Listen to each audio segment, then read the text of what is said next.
Hello everyone, welcome back to my channel. दोस्तों, हम पढ़ रहे हैं NCERT books, NCERT class, NCERT science class 8। हमारा पहला चैप्टर है क्रॉप प्रोडक्शन एंड मैनेजमेंट। ठीक है, फसल उत्पादन और उनका मैनेजमेंट, प्रबंधन। ठीक है, आइए स्टार्ट करते हैं पहेली और बूझो के समर वेकेशन से। ठीक है, पहेली और बूझो अपने अंकल के यहाँ समर वेकेशंस पे जाते हैं और उन्होंने क्या देखा कि जो अंकल हैं उनके खेत में क्या है, खुरपी है ना, फावड़ा है, कुदाल है, ठीक है, प्लाऊ है, बहुत सारी चीज़ें हैं जो खेती के काम में आती हैं, जो उनके फील्ड में का यूज़ होती हैं। ठीक है, और हमने पढ़ा है कि जो लिविंग ऑर्गेनिज्म होते हैं उनको क्या होती है, फूड की रिक्वायरमेंट होती है। ठीक, और जो प्लांट्स होते हैं वो अपना फूड स्वयं बना लेते हैं, खुद से बना लेते हैं। ठीक है, by the process of photosynthesis. और जो ह्यूमंस होते हैं वो अपना फूड खुद से बना नहीं पाते, तो ह्यूमंस या फिर एनिमल्स अपना फूड कहाँ से लाते हैं। ठीक है, तो सोचिए वो कहाँ से लाते होंगे। और पहले तो हमें फूड की ज़रूरत ही क्यों पड़ती है। ठीक है, फूड की ज़रूरत क्यों पड़ती है, क्योंकि हमें अपने काम को करने के लिए क्या चाहिए, एनर्जी चाहिए।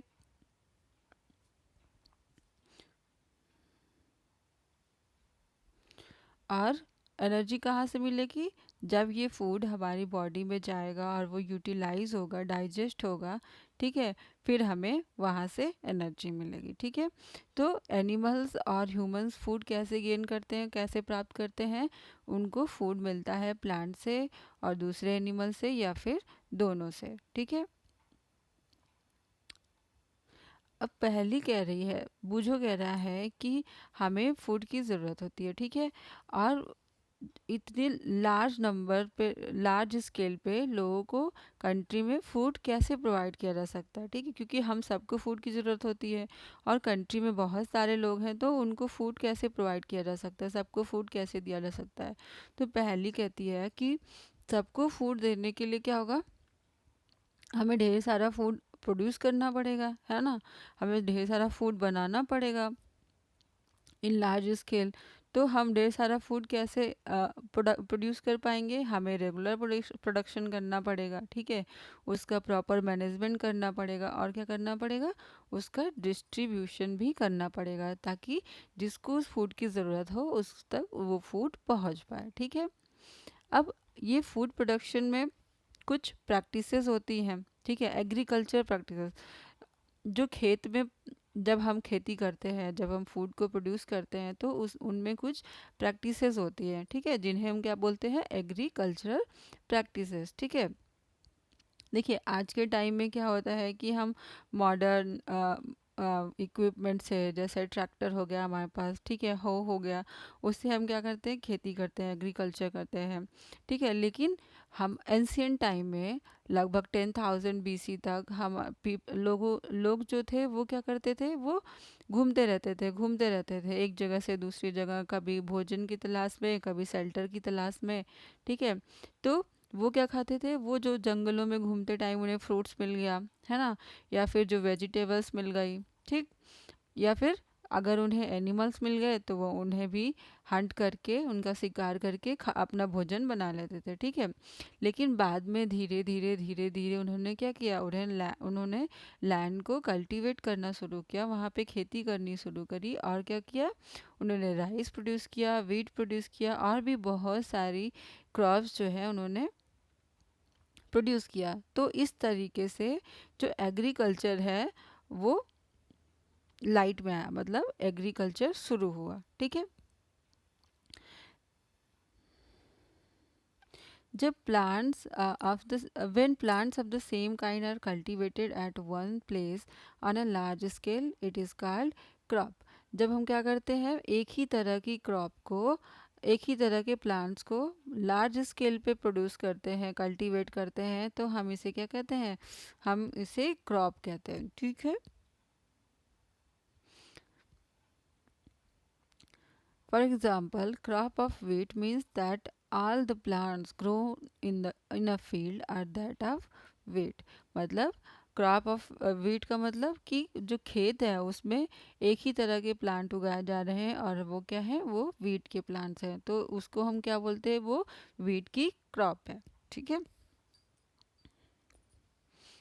और हम जानते हैं कि जो क्रॉप होती है वो क्रॉप्स होती हैं वो डिफरेंट टाइप की होती है। ठीक है, जैसे सीरियल्स है ना, वेजिटेबल्स और फ्रूट्स ना, बहुत सारे टाइप की होती है। लेकिन इन्हें हम एक और तरीके से क्लासीफाई कर सकते हैं ऑन द बेसिस ऑफ उनके उनके ग्रो होने के सीज़न पे। ठीक है, जिस सीज़न में वो ग्रो होते हैं हम उस सीज़न के अकॉर्डिंग उनको क्लासीफाई कर सकते हैं। ठीक है। तो आप जानते हैं इंडिया एक वास्ट कंट्री है, एक बड़ा कंट्री है, और यहाँ पे क्या है, यहाँ पे क्लाइमेटिक कंडीशन जो है वो डिफरेंट है, टेम्परेचर डिफरेंट रहता है हर जगह, है ना, ह्यूमिडिटी डिफरेंट है। देखिए नॉर्थ में जो हिमालयन रीजन है वहाँ पे अलग टेम्परेचर होगा, साउथ में अलग होगा, है ना। और रेनफॉल का जो सिस्टम है वो भी डिफरेंट होता है ना। नॉर्थ ईस्ट में रेनफॉल ज़्यादा होती है और आपके राजस्थान में रेनफॉल बहुत कम होती है। ठीक है। Accordingly, there is a rich variety of crops grown in different parts of the country। क्योंकि अपने यहाँ क्या है, क्लाइमेट अलग अलग है इंडिया में, तो क्या होता है, अलग अलग क्लाइमेट में अलग अलग तरह की क्रॉप्स ग्रो होती हैं। तो यहाँ पे क्या है, क्रॉप्स की वेराइटीज़ जो है बहुत डिफरेंट डिफरेंट होती है। ठीक है, बहुत ज़्यादा वेराइटीज़ होती हैं क्रॉप्स की। ठीक है। और इस डाइवर्सिटी के बावजूद हमारे पास क्या है, दो क्रॉपिंग पैटर्न है। ठीक है, जो कि कौन से हैं, एक है खरीफ क्रॉप्स, दूसरा है रबी क्रॉप्स। ठीक। खरीफ क्रॉप्स क्या होती है, वो क्रॉप्स जो क्या करती हैं, जो रेनी सीजन में बोई जाती हैं। ठीक है, उन्हें हम क्या बोलते हैं, उन्हें हम खरीफ क्रॉप्स बोलते हैं। ठीक है। और ये रेनी सीजन कब स्टार्ट होता है, जून से स्टार्ट होता है, और एंड कब होता है, ये सितंबर में। ठीक है। इस क्रॉप में किस टाइप की क्रॉप्स होती हैं, किस टाइप की फसलें होती हैं, जैसे पैडी ना, maize, soybean, groundnut and cotton and और क्या,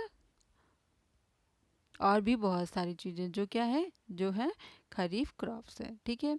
रबी की क्रॉप्स में कौन कौन सी क्रॉप्स आती हैं, जो क्रॉप्स विंटर में ग्रो की जाती है उन्हें हम क्या बोलते हैं, रबी क्रॉप्स बोलते हैं। जैसे ये कब बोई जाती हैं, अक्टूबर से मार्च तक होती हैं ये। ठीक है। और इनको हम क्या कहते हैं, इनको हम बोलते हैं रबी क्रॉप्स। जैसे रबी क्रॉप्स के एग्जांपल कौन कौन से हैं, जैसे गेहूँ, है ना, चना हो गया, हमारे पास मटर हो गया, मस्टर्ड हो गया, सरसों, है ना, बहुत सारी चीज़ें जो हम क्या करते हैं, हम इनको ठंड के मौसम में ग्रो करते हैं। ठीक है। और क्या होता है, इन सब के अलावा जो पल्सेस होती हैं और वेजिटेबल्स होते हैं, ठीक है, वो क्या होते हैं, कब ग्रो होते हैं, वो मोस्टली ग्रो होते हैं समर्स में। ठीक है। अब क्रॉप की बेसिक प्रॉपर्टीज, क्रॉप प्रोडक्शन की क्या है, बेसिक प्रैक्टिसेस, हम क्या क्या है क्रॉप की, क्रॉप प्रोडक्शन की बेसिक प्रैक्टिसेस, आइए देखते हैं। अब देखिए बुझो पूछ रहा है कि जो पैडी है वो विंटर सीजन में क्यों नहीं ग्रो होता। ठीक है। तो पहली बताती है, जो पैडी होता है उसको किस चीज़ की रिक्वायरमेंट होती है, खूब सारे पानी की। तो इस वजह से क्या होता है कि हम पैडी को रेनी सीजन में ग्रो करते हैं। ठीक है, क्योंकि बारिश होती है रेनी सीजन में, है ना। Cultivation of crops involves several activities undertaken by farmers over a period of time.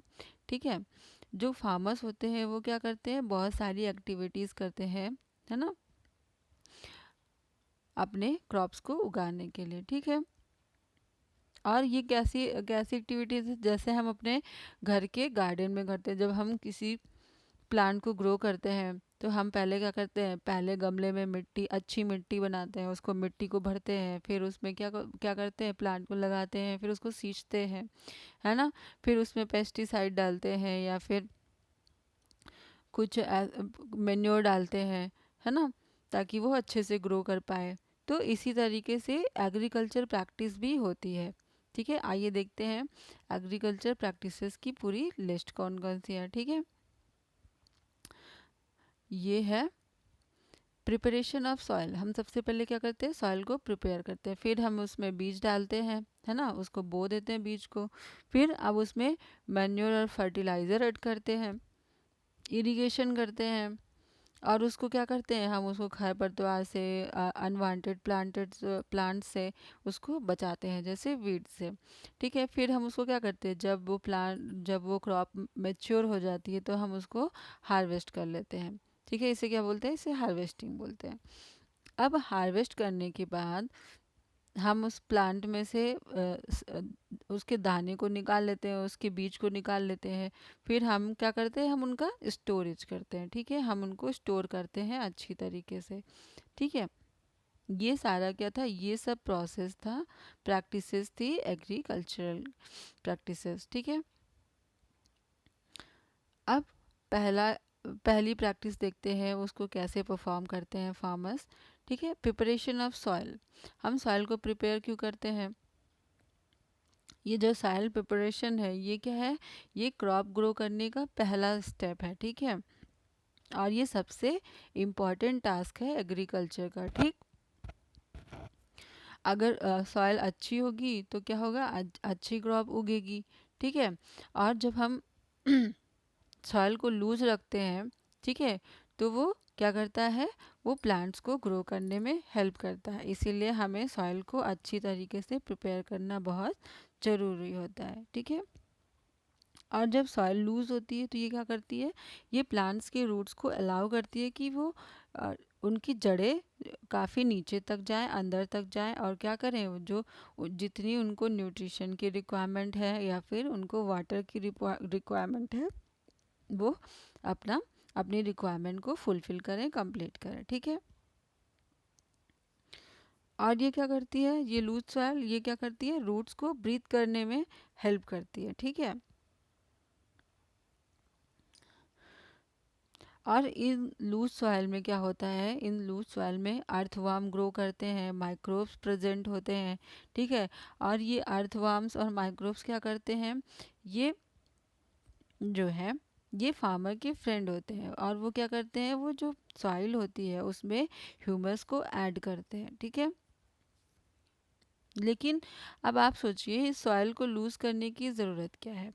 हमने प्रीवियस क्लासेस में पढ़ा था कि जो सॉइल होता है वो क्या करता है, कंटेन करता है मिनरल्स, वाटर, एयर और भी बहुत सारे लिविंग ऑर्गेनिज्म। ठीक है, और ये जो डेड प्लांट्स होते हैं, एनिमल्स होते हैं, वो भी क्या होते हैं, वो भी सॉइल में डिकम्पोज होते हैं, सॉइल के ऑर्गेनिज्म, सॉइल में जो छोटे छोटे माइक्रोब्स होते हैं उनके द्वारा। ठीक है, और ये क्या करते हैं, ये जो डेड प्लांट्स थे, जो डेड एनिमल्स थे, उनमें जो न्यूट्रिएंट्स थे वो क्या करते हैं, वो सॉइल में मिक्स हो जाते हैं। ठीक है, और इन न्यूट्रिएंट्स को एब्जॉर्ब कर लिया जाता है प्लांट्स के द्वारा। ठीक,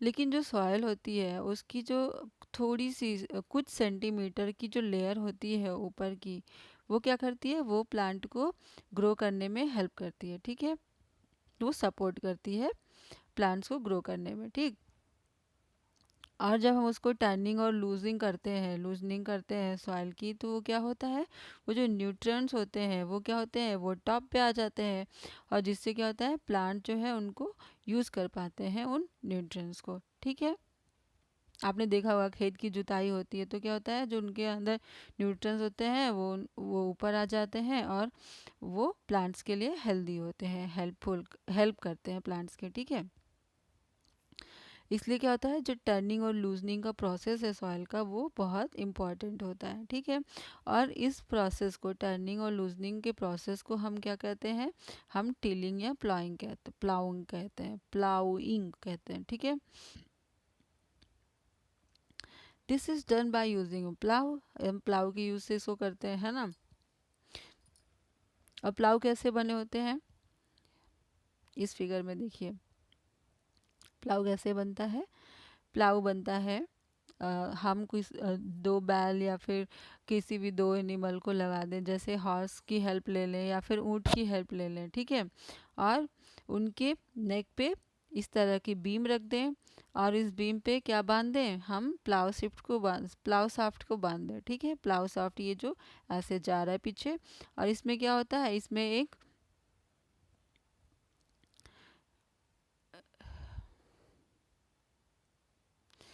एक प्लाउ शेयर लगा होता है, ठीक है।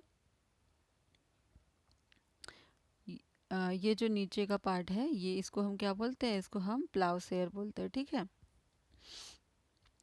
और किसान क्या करते हैं, फार्मर्स क्या करते हैं, इसकी हेल्प से अपनी खेत की टिलिंग या फिर जुताई करते हैं, ठीक है।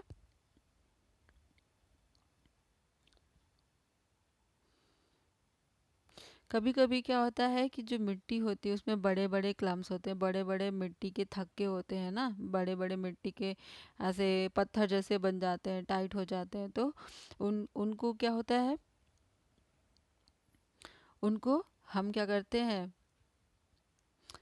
हम उनको प्लाइंग की हेल्प से उनको ब्रेक करते हैं, ताकि क्या हो, प्लांट के लिए, वो फील्ड के लिए वो बेनिफिशियल हो जाए, ठीक है।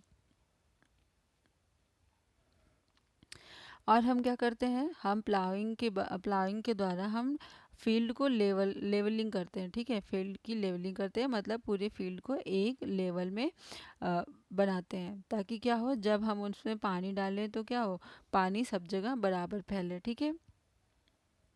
और कभी कभी क्या होता है कि हम टीलिंग के टाइम या फिर टीलिंग से पहले ही हम मिट्टी में या सॉइल में क्या डालते हैं, खाद को डाल देते हैं, मेन्योर को डाल देते हैं, मतलब नेचुरल खाद, मतलब जो हम क्या बनाते हैं, ऑर्गेनिक खाद बनाते हैं, ठीक है।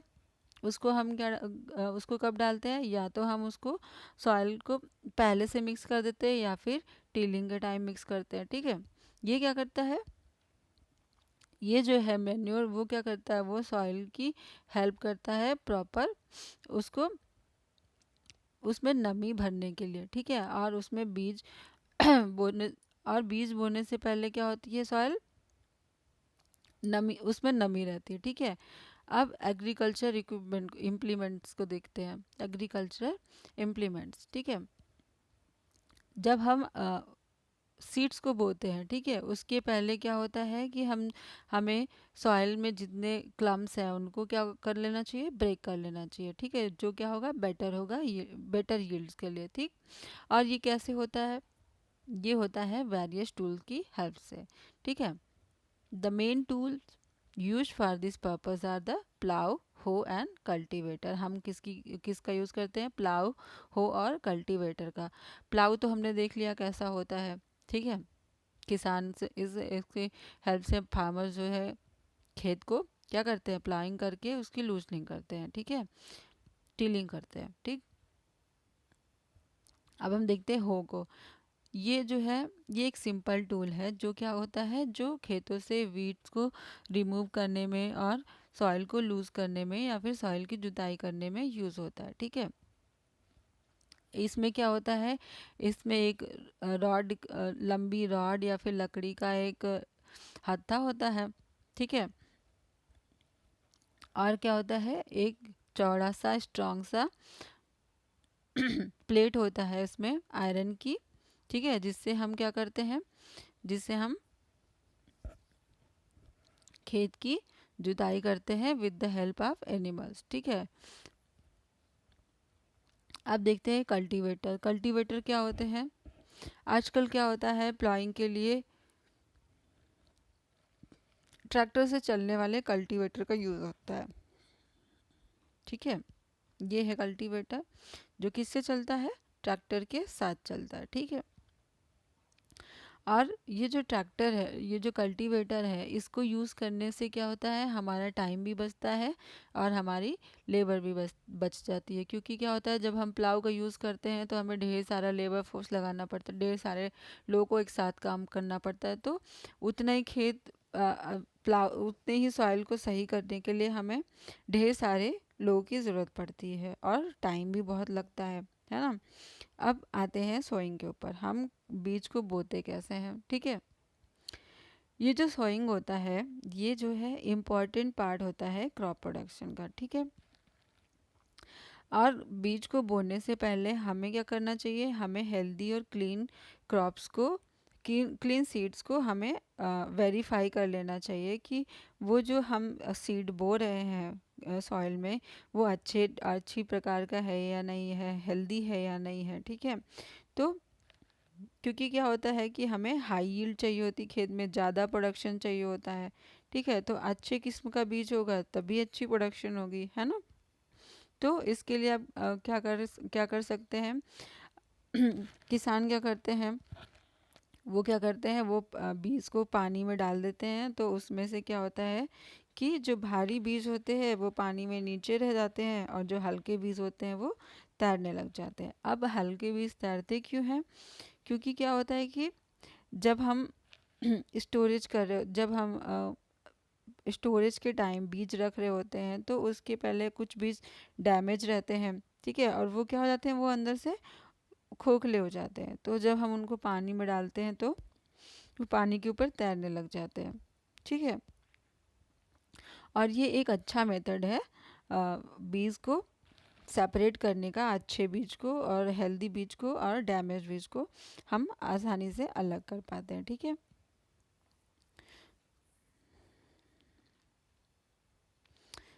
और क्या होता है, और बीजों को बोने के लिए कुछ ट्रेडिशनल टूल भी यूज़ किए जाते हैं, ठीक है।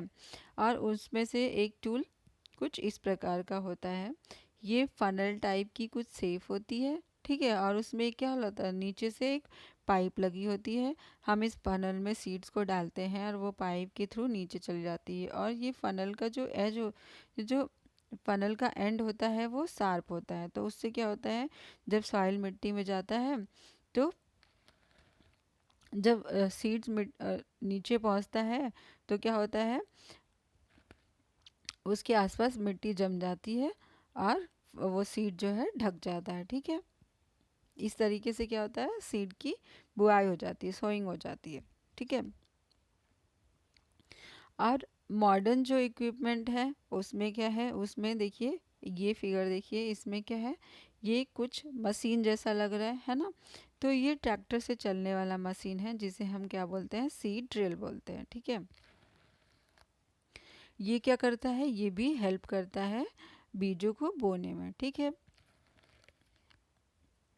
और ये क्या करता है, ये बीजों को यूनिफॉर्मली बोता है, मतलब अगर इसको एक बीज यहाँ बोना है, एक बीज यहाँ बोना है, एक बीज यहाँ बोना है, तो इसको ये अपने आप एक लाइन से या फिर एक पैटर्न पे बीज को बोते हुए चला जाएगा, और सेम डिस्टेंस रख के सबके बीच में, ठीक है।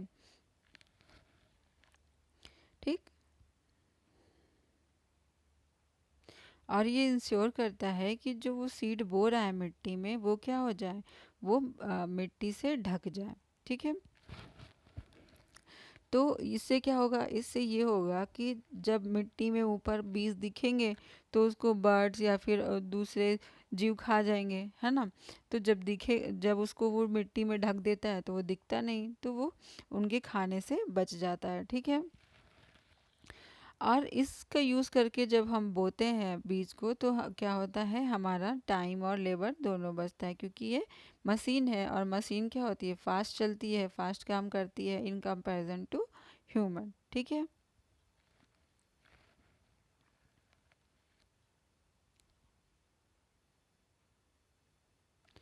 अब क्या है, अब हम उसके बाद जब हम बीज को बो लेते हैं, तो हम उसमें क्या करते हैं, मेन्योर ऐड करते हैं या फिर फर्टिलाइजर्स ऐड करते हैं। तो अब मेन्योर क्या होता है कि वो सब्सटेंसेस जो क्या करते हैं, जो सॉइल में न्यूट्रिएंट्स को ऐड करते हैं हम, ताकि क्या हो, प्लांट्स जो हैं वो हेल्दी ग्रो हो। ऐसे सब्सटेंसेस को हम क्या बोलते हैं, ऐसे पदार्थों को हम क्या बोलते हैं, मेन्योर बोलते हैं या फिर फर्टिलाइज़र बोलते हैं, ठीक है। ये क्या करते हैं, ये सॉइल में न्यूट्रिएंट्स को भरते हैं या फिर सॉइल को न्यूट्रिएंट्स रिच बनाते हैं, जिससे क्या होता है, प्लांट्स की ग्रोथ अच्छी होती है, ठीक है, और हेल्दी होते हैं प्लांट्स, ठीक है। और ये सॉइल क्या करते हैं, ये सॉइल जो है इन मिनरल्स को क्रॉप्स को ट्रांसफ़र कर देते हैं, मतलब ये सप्लाई करते हैं प्लांट्स को, ठीक।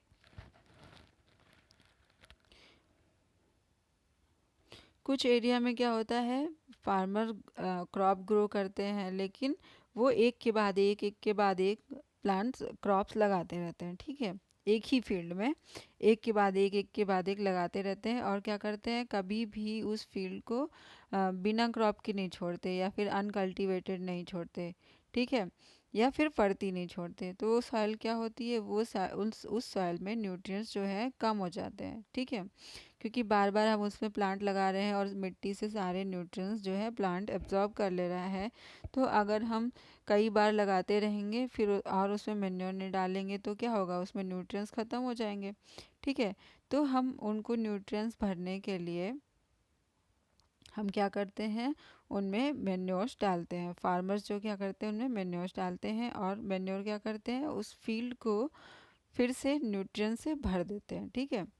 और इस प्रोसेस को हम क्या कहते हैं, मैन्योरिंग कहते हैं, ठीक है।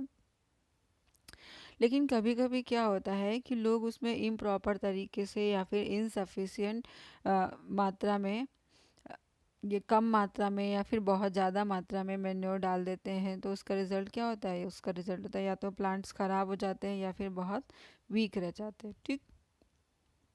अब मैन्योर क्या है, मैन्योर एक तरीके का ऑर्गेनिक सब्सटेंस है, ठीक है, जो क्या करता है, जो कैसे बनता है, वो एनिमल और प्लांट के वेस्ट के डिकम्पोजिशन के बाद बनता है। जैसे हम जानते हैं कि जो माइक्रोब्स होते हैं वो क्या करते हैं, इन वेस्ट को डिकम्पोज कर देते हैं, जिससे क्या होता है, मैन्योर का निर्माण होता है, ठीक। जो फार्मर होते हैं वो क्या करते हैं, प्लांट्स और एनिमल के वेस्ट को एक गड्ढे में दबा देते हैं, डंप कर देते हैं, या फिर ओपन प्लेस में छोड़ देते हैं, ठीक है। और धीरे धीरे क्या होता है, वो डिकम्पोज हो जाता है, ठीक है। और इस डिकम्पोज्ड मैटर को हम कैसे यूज़ करते हैं, एज अ ऑर्गेनिक मैन्योर, ठीक है। जो हमने कहाँ सीखा था, हमने 6th क्लास में भी सीखा था, है ना, साइंस में, ठीक।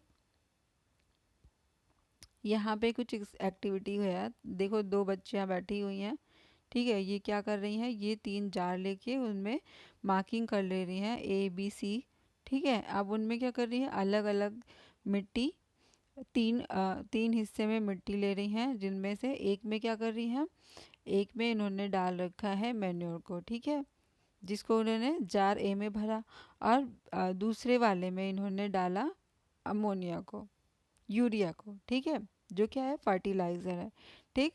अब उस यूरिया मिली हुई मिट्टी को जार B में डाल दिया, फिर तीसरा जो जार था उसमें जो मिट्टी डालनी थी उसमें इन्होंने क्या किया, कुछ भी नहीं ऐड किया, और तीनों इक्वल इक्वल अमाउंट में मिट्टी तीनों में भर दी। फिर उन्होंने क्या किया, इन्होंने उसमें अपना सीड बो दिया, ठीक है। फिर उसमें उसमें इन्होंने डाला पानी, सेम अमाउंट में, ठीक। अब क्या होगा, अब ये अब इन कुछ दिन बाद इसको ऑब्जर्व करेंगे, 7 से 10 दिन बाद इसको देखेंगे, 7 से 10 दिन बाद तो क्या होगा, कि कुछ जो प्लांट्स हैं वो क्या कर रहे हैं, वो बहुत फास्ट ग्रो कर रहे हैं, और कुछ प्लांट जो हैं वो बहुत बहुत बेटर उनकी ग्रोथ है, ठीक है, और कुछ हैं जिनकी ग्रोथ जो है कम है, ठीक है। तो हम पता लगा सकते हैं कि फर्टिलाइज़र और मैन्योर कैसे काम कर सकते हैं इस ऑब्जर्वेशन के बाद, ठीक है।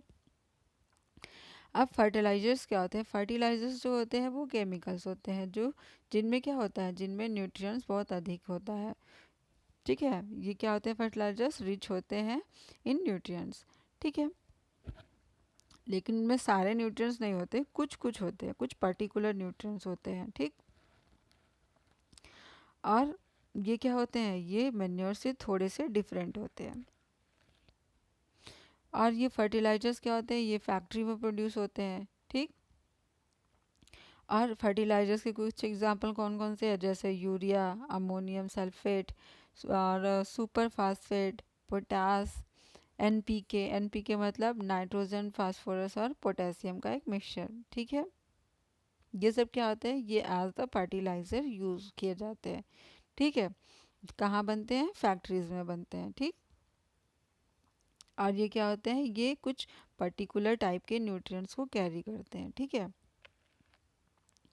और क्या होता है, जो फर्टिलाइज़र का यूज़ होता है वो किसानों को हाई यील्ड क्रॉप पाने में हेल्प करता है। जैसे हो गया गेहूँ, धान, मक्का, इन सारी फसलों को उगाने के लिए वो क्या करते हैं, फर्टिलाइज़र्स यूज़ करते हैं, जिससे क्या होता है उनको भारी मात्रा में या फिर अच्छी मात्रा में फसल का प्रोडक्शन होता है। ठीक।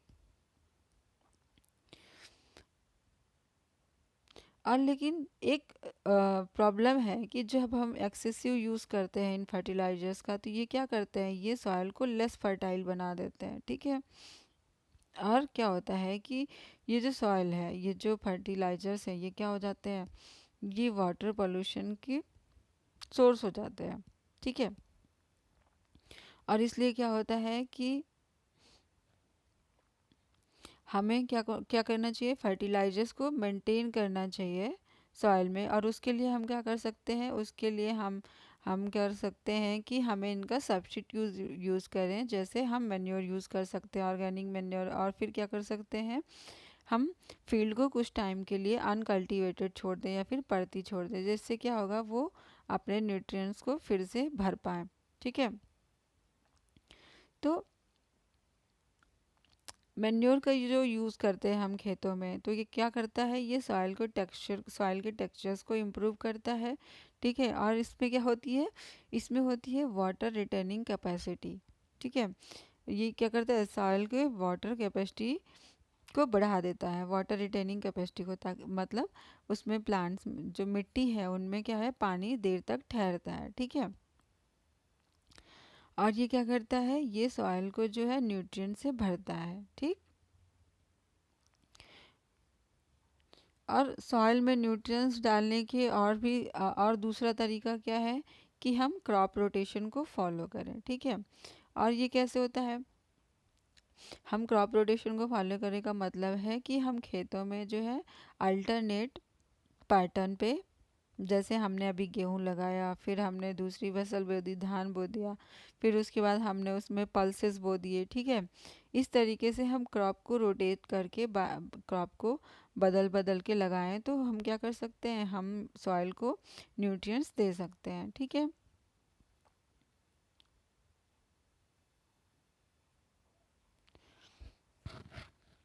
पहले क्या होता था कि जो फार्मर्स थे नॉर्दर्न इंडिया के, वो क्या करते थे, अपने खेतों में लेग्यूम्स के फॉडर, जिनके हम क्या बनाते हैं, भूसा बनाते हैं, उनको उगाते थे। ठीक है। एक सीज़न में, और दूसरे सीज़न में क्या उगाते थे, गेहूँ उगाते थे। इससे क्या होता था, ये सॉइल को न्यूट्रिएंट्स देने में हेल्प करती थी। ठीक है।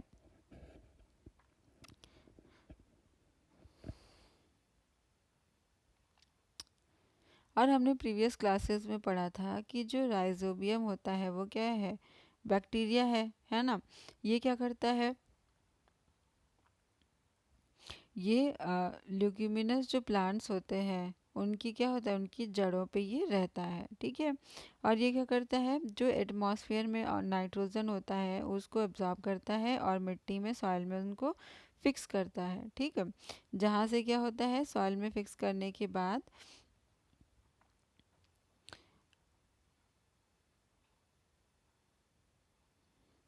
सॉइल से जड़ों के द्वारा ये जो नाइट्रोजन होता है वो क्या होता है, प्लांट्स में पहुंचा दिए जाते हैं। ठीक है। यहाँ पे एक टेबल दी हुई है, difference between fertilisers and manures. Fertilisers क्या होते हैं, मैन मेड होते हैं, है ना, ये इनऑर्गेनिक साल्ट होते हैं। लेकिन जो मैन्योर होते हैं वो नेचुरल सब्सटेंस होते हैं, और क्या होते हैं, ये ऑर्गेनिक होते हैं। ठीक है। और ये कैसे बनते हैं, ये डिकम्पोजिशन के बाद बनते हैं। ठीक है। फर्टिलाइज़र क्या होता है, ये फैक्ट्रीज में बनता है। और मैन्योर जो है वो क्या होता है, फील्ड्स में बनता है, या फिर हम उसको एक पिट में डाल के बनाते हैं। ठीक है। और ये जो फर्टिलाइज़र है वो कोई भी ह्यूमस नहीं प्रदान करता मिट्टी को, लेकिन जो मैन्योर है ये मिट्टी में ह्यूमस पैदा करता है, बहुत सारा ह्यूमस। ठीक है। और ये जो फर्टिलाइज़र है वो क्या होता है, उनमें क्या होता है, प्लांट न्यूट्रिएंट्स होते हैं, लेकिन ये हार्मफुल होते हैं, है ना। और जो मेन्योर होता है ये क्या होता है, इसमें न्यूट्रिएंट्स थोड़े कम होते हैं। ठीक है। In comparison to fertilisers. ठीक। अब मेन्योर डालने का एडवांटेज क्या है कि मतलब न्यूट्रिएंट्स तो ज़्यादा फर्टिलाइजर्स में होते हैं, तो हम मेन्योर को क्यों डालते हैं खेत में, उसकी क्या एडवांटेज है। तो जो ऑर्गेनिक मेन्योर होता है वो क्या होता है, वो फर्टिलाइजर से बेटर माना जाता है। ऐसा क्यों, क्योंकि ये क्या करते हैं, मिट्टी की वाटर होल्डिंग कैपेसिटी बढ़ा देते हैं, ठीक है। और जो सॉयल होता है उसको पोरस बनाते हैं, जिसकी वजह से उनमें क्या होता है, उनमें गैसेस के एक्सचेंज अच्छे से हो जाते हैं, इजीली हो जाते हैं। और ये क्या करते हैं, ये फ्रेंडली बैक्टीरिया को सॉइल में बढ़ा देते हैं, ठीक, फ्रेंडली माइक्रोब्स को, ठीक है। और ये क्या करते हैं, ये सॉइल के टेक्सचर को इम्प्रूव करते हैं, ठीक। अब आइए हम फर्टिलाइज़र के बाद, मैन्योर के बाद देखते हैं इरिगेशन। इरिगेशन को क्यों किया जाता है, क्या मतलब है इरिगेशन का। इरिगेशन मतलब सिंचाई, ठीक है। हम जानते हैं कि जितने भी लिविंग बीइंग हैं सबको क्या होती है, पानी की ज़रूरत पड़ती है ना, प्रॉपर ग्रोथ के लिए और डेवलपमेंट के लिए। तो पानी क्या होता है, जब हम प्लांट्स को पानी देते हैं तो उनको पानी कैसे मिलता है, उनके रूट्स के द्वारा, ठीक है। और वो क्या करते हैं, पानी के साथ साथ मिनरल्स और क्या होता है, फर्टिलाइजर्स को एब्जॉर्ब करते हैं, ठीक है। लेकिन जो प्लांट्स हैं वो, उनमें कितना पानी होता है, मात्रा, कितनी मात्रा में, 90% of water. Plant contains nearly 90% of water, वो 90% वाटर लेते हैं, ठीक है। अब आप सोचिए ह्यूमंस में कितना परसेंट ऑफ वाटर होता है, ठीक है, रिकॉल करिए, ठीक। Water is essential because germination of seed doesn't takes place under dry condition. जब ड्राई होगा तो क्या होगा, जर्मिनेशन होगा ही नहीं, सीड्स में क्या होंगे, स्प्राउट्स नहीं आएंगे, ठीक है। हम क्या करते हैं, जब हमें किसी चीज़ में किसी सीड को सीड को उगाना होता है तो हम उसको भिगाते हैं, और उसमें क्या होता है, उसमें आइज आ जाती हैं, फिर हम उसको भिगा उगाते हैं, है ना। लेकिन जब पानी नहीं होगा तो उसमें आइज आएंगी ही नहीं, ठीक। तो पानी जो है बहुत ज़रूरी होता है जर्मिनेशन के लिए, ठीक है। और जो ये न्यूट्रिएंट्स होते हैं वो क्या होते हैं, वो पानी में डिज़ोल्व हो जाते हैं और प्लांट के डिफरेंट पार्ट्स में इनको ट्रांसपोर्ट कर दिया जाता है। ये जो पानी है वो क्या है, वो प्लांट्स को, क्रॉप्स को हॉट एयर और हॉट एयर से बचाता है, ठीक है, एयर करंट से, ठीक। और क्या करता है, पानी जो सॉइल होती है उसमें मॉइस्चर को कंटेन करता है, जिससे क्या होता है, क्रॉप्स की ग्रोथ हेल्दी होती है, ठीक है। इसलिए हमें क्या करना चाहिए, हमें फील्ड को रेगुलरली पानी देना चाहिए, एक इंटरवल पे, जब उसको क्या हो, पानी की ज़रूरत हो, ठीक है। We supply the supply of water to crops at regular interval is called irrigation. जब हम रेगुलर इंटरवल पे पानी देते रहते हैं खेत को, क्रॉप्स को, तो हम इसे क्या कहते हैं, इरिगेशन कहते हैं, ठीक है। The time and frequency of irrigation varies from crop to crop. अब किस क्रॉप को कितना पानी चाहिए, हम उसके अकॉर्डिंग उसे पानी देते हैं ना, वाटर डालते हैं, उसकी वाटरिंग करते हैं। तो ये किस पर डिपेंड करता है, क्रॉप टू क्रॉप। कभी क्या होता है, कुछ क्रॉप्स को कम पानी चाहिए होता है, कुछ को ज़्यादा चाहिए होता है ना। और ये किस पर डिपेंड करता है, सॉइल टू सॉइल। क्या होता है कि कुछ सॉइल की वाटर होल्डिंग कैपेसिटी अच्छी होती है और कुछ की अच्छी नहीं होती। तो जिनकी अच्छी होती है वो तो काफ़ी टाइम तक वाटर को होल्ड करके रख सकते हैं, लेकिन जिनकी अच्छी नहीं है उनके साथ क्या होता है, उनसे पानी जल्दी से सूख जाता है, तो हमें उनको जल्दी जल्दी पानी देने की ज़रूरत पड़ती है, ठीक है। तो ये कैसे वेरी करता है, crop to crop, soil to soil और सीज़न टू सीज़न। क्या होता है, गर्मियों में धूप तेज़ होती है, ठीक है, इवेपोरेशन ज़्यादा होता है, ठीक, इवेपोरेशन का रेट ज़्यादा होता है। तो हमें क्या होता है, गर्मियों में पानी की फ्रिक्वेंसी बढ़ा देनी पड़ती है, क्योंकि प्लांट्स को, क्रॉप्स को पानी मिलना चाहिए, है ना, जब उनको ज़रूरत हो। तो ये डिपेंड किस पे करता है, ये डिपेंड करता है सीज़न टू सीज़न, ठीक है। आइए आगे देखते हैं सोर्सेस ऑफ इरिगेशन, ठीक है। The source of water for irrigation are wells, tubewells, ponds, lake, lakes, rivers, dams and canals. ठीक है, हमारे पास क्या क्या है इरिगेशन के सोर्सेस। हम कुएं से सिंचाई करते हैं, है ना, ट्यूबवेल से करते हैं, पॉन्ड से करते हैं, तालाब से करते हैं, नदियों से करते हैं, है ना। कभी कभी क्या होता है डैम से भी होता है। और आपने देखा होगा आपके घर के, आपके गांव में अगर आप कहीं भी गए हो तो वहाँ पे नहरें होती हैं, है ना, कैनाल्स होते हैं, जिनके थ्रू क्या होता है पानी आते रहता है। और क्या होता है जब किसान को या फार्मर को ज़रूरत पड़ती है तो वो उससे पानी निकाल के अपने खेतों की सिंचाई करते हैं। कुछ ट्रेडिशनल मेथड है इरिगेशन के, आइए देखते हैं। The water available in wells, lakes and canals is lifted up by different methods. जो कुएं तालाब में पानी होता है उसको हम कैसे डिफरेंट डिफरेंट मेथड से हम उसको ऊपर उठाते हैं, ऊपर ले आते हैं और इरिगेशन करते हैं। ठीक है, तो ये जो प्रैक्टिसेस है डिफरेंट रीजन में वो डिफरेंट टाइप की होती है। ठीक, और इसमें क्या होता है जो हमारे घर में कैटल्स होते हैं और जो ह्यूमन लेब और हम क्या करते हैं कैटल और ह्यूमन लेबर का यूज़ करके इन मेथड को प्रैक्टिस करते हैं। ठीक है, और इसलिए क्या होता है ये मेथड जो है सस्ते होते हैं और इजीली अवेलेबल होते हैं। लेकिन क्या होता है, लेकिन ये एफिशिएंट नहीं होते, इनमें बहुत टाइम लगता है, बहुत मेहनत लगती है।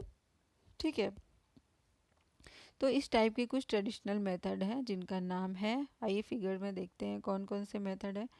ये है, देखिए ये है मोट।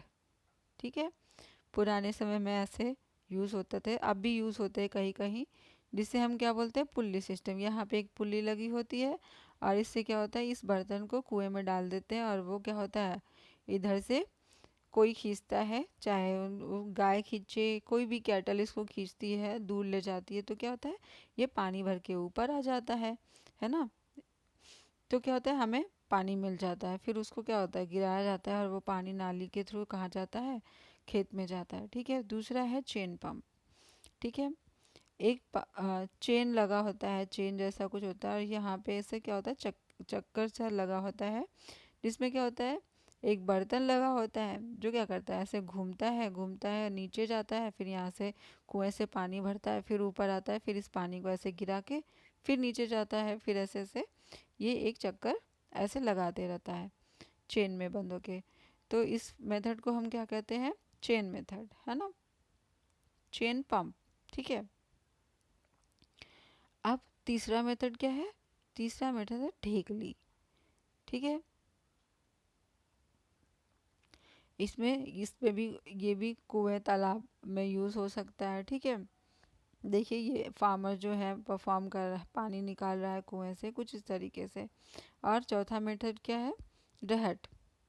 इसमें क्या होता है इसमें एक बैल या फिर दो बैल को हम ऐसे बांधते हैं इस डंडे को खींचने के लिए, और ये इनको ऐसे क्या करता है ऐसे सर्कुलर पाथ पे चलता है, और ये जो है ये जो बीम है वो क्या होती है ऐसे घूमती है, फिर ये भी घूमता है साथ साथ में, और पानी क्या होता है पहले ये नीचे जाता है पानी निकालता है, फिर ऊपर आता है, फिर ऐसे यहाँ गिरता है, फिर यहाँ से पानी निकलता है, फिर यहाँ गिरता है। ठीक है, तो इस तरीके से क्या होता है हम कुएं तालाब से पानी निकाल सकते हैं।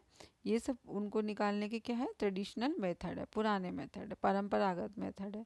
ठीक है,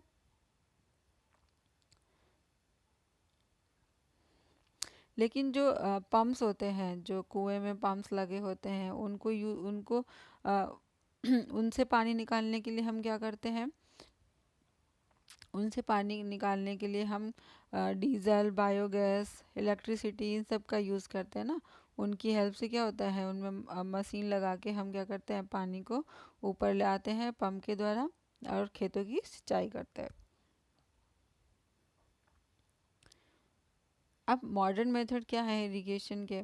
ठीक है, ये तो थे ट्रेडिशनल मेथड, अब आइए देखते हैं मॉडर्न मेथड में क्या है। जो मॉडर्न मेथड है इरिगेशन का वो क्या है, वो अच्छे होते हैं एफिशिएंट होते हैं।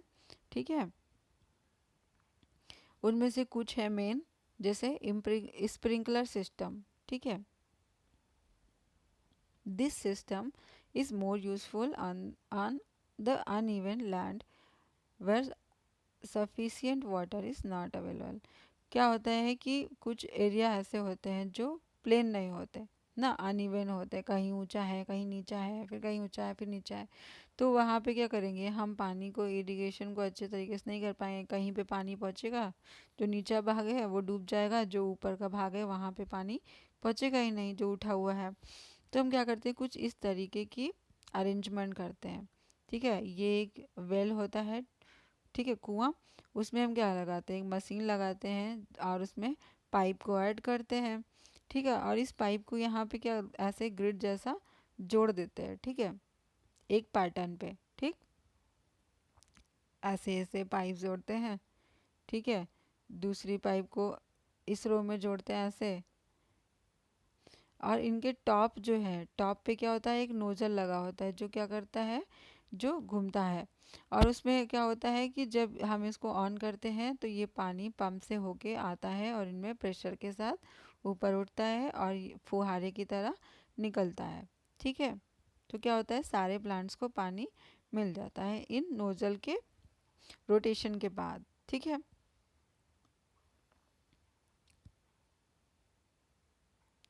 और प्लांट्स को पानी कैसे मिलता है कि जैसे बारिश हो रही हो। ठीक है, sprinkler is very useful for lawns, coffee plantations and several other crops. क्या होता है कि हम लॉन्स में कैसे यूज़, स्प्रिंकलर को यूज़ कर सकते हैं, है ना।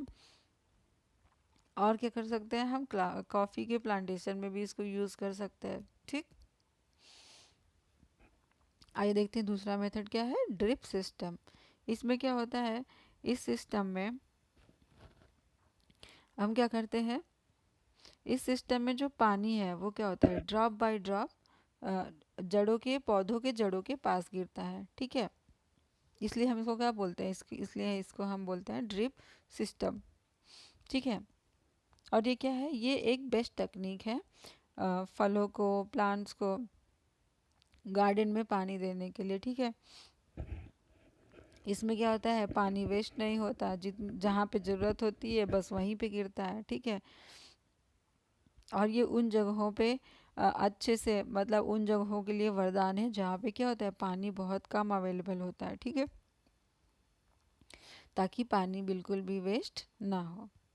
ठीक है, अब प्रोटेक्शन फ्रॉम वीड्स, हमने क्या किया, हमने सॉइल बो लिया, ठीक है, इरिगेशन कर लिया। अब हमें क्या चाहिए, हमें कभी कभी क्या होता है कि जो प्लांट्स हैं, जो खेत है हमारा, उसमें क्या होता है, हमने तो गेहूं बोया था लेकिन गेहूं के साथ क्या होता है, बहुत सारे अनवांटेड प्लांट्स उगाते हैं। ठीक है, तो हम इनको कैसे निकालें, इनको निकालना ज़रूरी होता है, नहीं तो ये क्या करते हैं, ये प्लांट्स के जो प्लांट्स की ग्रोथ है उसको अफेक्ट करते हैं। ठीक है, जब आइए डिफिनेशन देखते हैं क्या है, इन अ फील्ड में many other undesirable plants may grow naturally along with the crops. These undesirable plants are called weeds. ये जो अनडिज़ायरेबल प्लांट्स हैं इन्हें हम क्या बोलते हैं, इन्हें हम वीड्स बोलते हैं। और हम इन वीड्स को रिमूव कैसे कर सकते हैं, removal of weed is called weeding. Weeding का, वीड का रिमूवल क्या कहलाता है, वीडिंग कहलाता है। और वीडिंग नेसेसरी क्यों है, ये जो वीड्स हैं ये क्या करते हैं, ये जो हमने क्रॉप्स लगाया है, जैसे हमने गेहूं बोया है, वो गेहूं के प्लांट्स के साथ compete करेंगे, और जो सॉइल में न्यूट्रिएंट्स है और जो सनलाइट है वो क्या करेंगे, उनके न्यूट्रिएंट्स और सनलाइट और पानी के लिए भी क्या होगा, इनमें कंपटीशन होगा। इसलिए क्या होगा, इसलिए जो हमने प्लांट्स उगाए हैं, जो हमने क्रॉप ग्रो करनी है, वो क्या हो जाएंगे, वो उनकी जो ग्रोथ है वो अफेक्ट होगी, और वो कभी कभी क्या होते हैं, वो वीक रह जाते हैं। और ये वीड्स क्या होते हैं, इनमें जो फ्रूट्स आ जाते हैं, जो सीड्स आ जाते हैं, वो हार्वेस्टिंग के टाइम क्या होते हैं, हम हमारे पास हमारे गेहूं के साथ आ जाते हैं, और ये क्या होते हैं, ये पॉइजनस होते हैं for the animals and human beings. ठीक है, जो फार्मर्स होते हैं वो क्या करते हैं, वो बहुत सारी एक्टिविटीज़ परफॉर्म करते हैं to weeds, to remove weeds and control their growth. कभी कभी कभी क्या होता है, जब हम बीज बोने से पहले टीलिंग करते हैं तो उस टाइम भी हम इन वीड्स को अपरूट कर लेते हैं या उखाड़ लेते हैं या फिर इनको नष्ट कर देते हैं। ठीक है, जब इन जब ये नष्ट हो जाते हैं, सूख जाते हैं, तो हम इनको क्या करते हैं, इनमें मिट्टी में मिला देते हैं। ठीक, सूख के क्या होता है, मिट्टी में मिल जाते हैं। ठीक है, और इनकी रिमूवल का बेस्ट टाइम होता है क्रॉप्स में फ्लावर आने से पहले। ठीक है, कुछ लोग क्या होता है मैनुअली रिमूव करते हैं। ठीक है, फिजिकल रिमूवल इन्वॉल्व होती है प्रोसेस। कभी हम अपने हाथ से जाके उसको उखाड़ते हैं और उसको क्या करते हैं, या फिर ज़मीन के पास से एकदम कट कर देते हैं। ठीक है,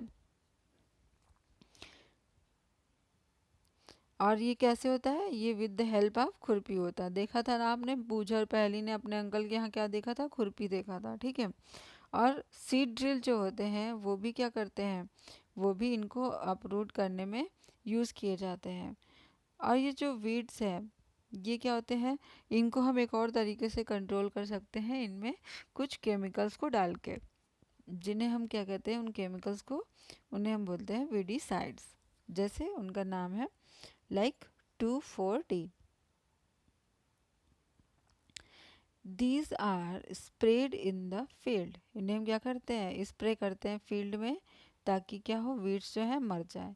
और वो क्या करते हैं, वो क्रॉप्स को डैमेज नहीं करते। ठीक है, weedicides are diluted with water to the extent required and spread in the field with the sprayer. तो हम स्प्रेयर की हेल्प से उनको क्या करते हैं, पानी में घोल के हम क्रॉप्स के ऊपर छिड़क देते हैं। लेकिन जब हम इसको क्रॉप्स के ऊपर छिड़कें तो फार्मर्स को क्या है, कुछ सावधानियां बरतनी चाहिए। ठीक है, उन्हें इसको छिड़कते टाइम क्या होता है, स्प्रे करते टाइम अपने मुंह को ढक लेना चाहिए, नाक और मुंह को, ताकि क्या हो, वो उनको एयर लेते समय, सांस लेते समय उनके नाक से उनके शरीर के अंदर ना चले जाएं, जो क्या हो सकते हैं, बहुत ही हार्मफुल हो सकते हैं।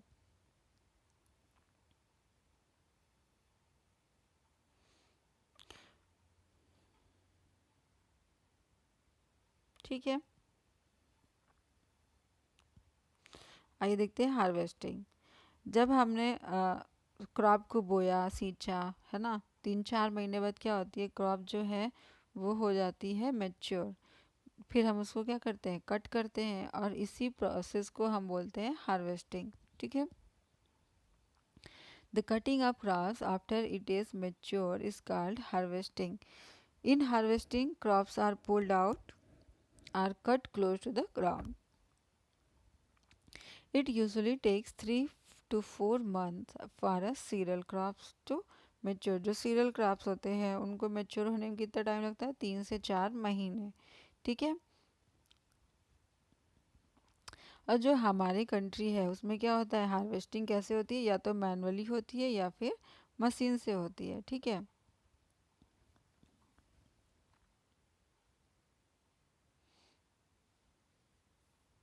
जिसे हम क्या कहते हैं, जिसे हम हार्वेस्टर कहते हैं।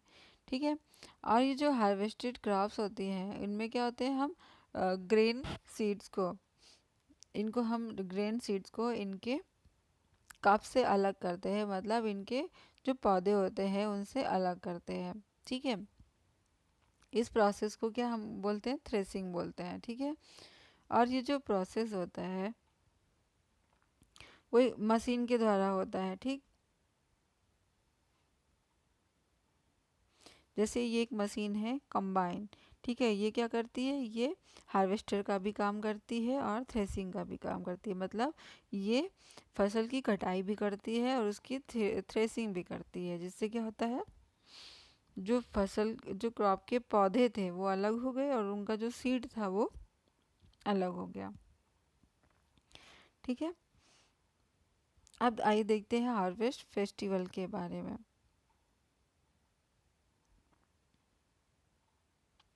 लेकिन जो क्या होता है, स्मॉल स्केल के जो छोटे खेतों वाले फार्मर्स होते हैं, वो कैसे सेपरेट करते हैं अपनी फसल को, अपने ग्रेन्स को, बाय विनोइंग।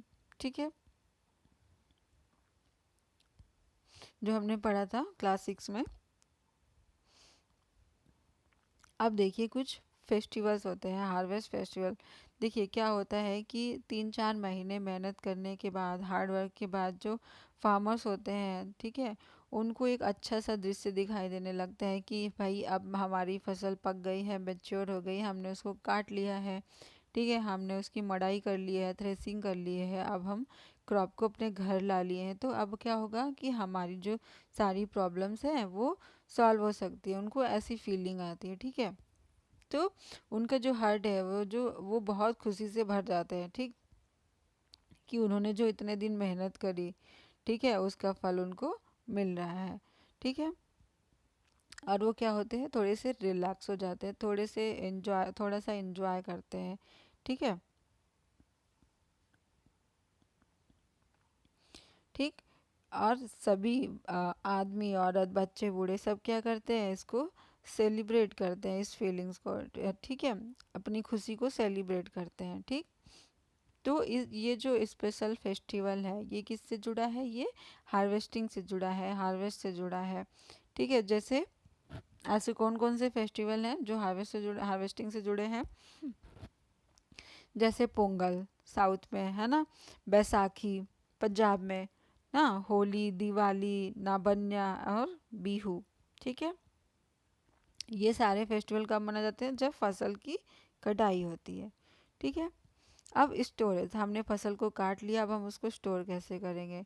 ये जो स्टोरेज होता है वो इम्पॉर्टेंट टास्क होता है, क्योंकि क्या होता है कि हम बहुत मेहनत करके, कटाई करके, उसकी थ्रेसिंग करके जब घर लाते हैं अनाज, ग्रेन को, तो उनमें क्या होता है, उनमें थोड़ा सा मॉइस्चर होता है। तो इस मॉइस्चर की वजह से उनमें क्या हो सकते हैं, इंसेक्ट लग सकते हैं, या फिर उनमें कीड़े लग सकते हैं, ठीक है, या छोटे छोटे माइक्रो ऑर्गेनिजम्स उनको उनमें कर सकते हैं। तो हम क्या करते हैं, उनको अच्छे से सुखाते हैं, ठीक है, ताकि क्या हो, उनमें मॉइस्चर ना रह जाए और उनको इंसेक्ट या फिर माइक्रो ऑर्गेनिजम्स के अटैक से बचाया जा सके, ठीक है।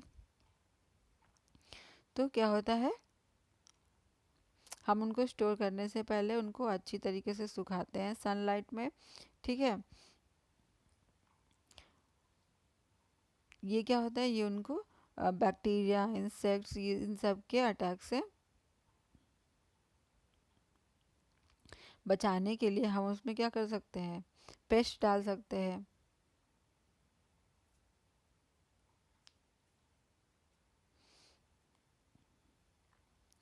आइए देखते हैं कैसे स्टोर हो रहा है। ये देखिए बड़े बड़े टैंकर्स में स्टोर होता है अनाज, है ना।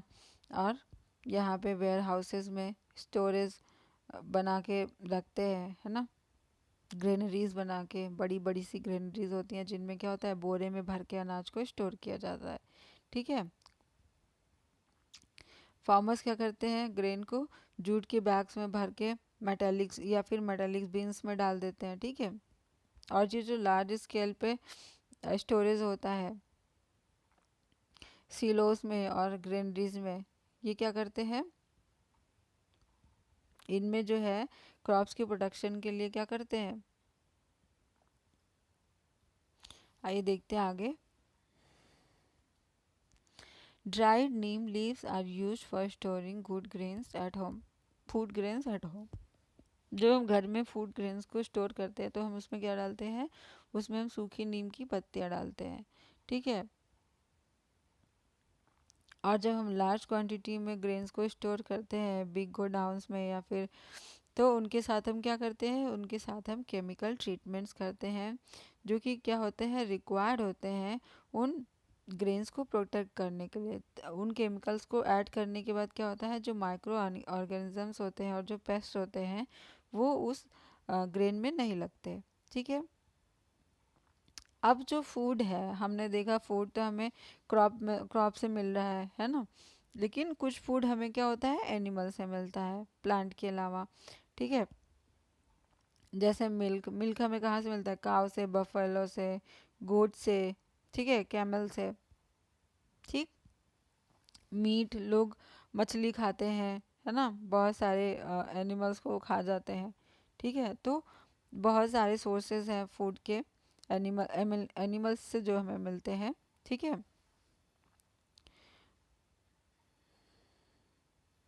तो प्लांट्स की तरह हमें एनिमल्स भी हमें क्या करते हैं, फूड प्रोवाइड करते हैं, ठीक है।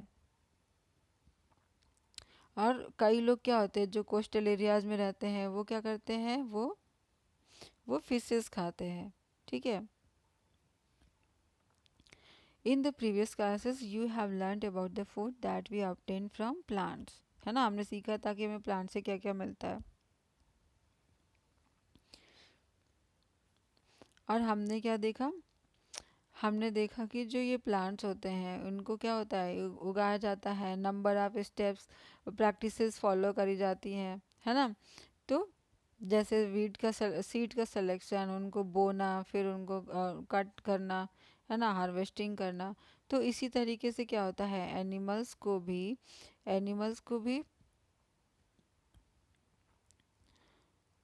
similarly animals reared at home or in farms have to be provided with proper food, shelter and care। तो एनिमल्स को क्या करते हैं, जैसे हम गाय को पालते हैं घर पे, तो हम उसके लिए क्या बोलते हैं, क्या अलग से शेल्टर देते हैं, है ना। और उसको फूड प्रोवाइड करते हैं, प्रॉपर फूड, और उसको टाइम टाइम पे पानी देते हैं। ठीक है।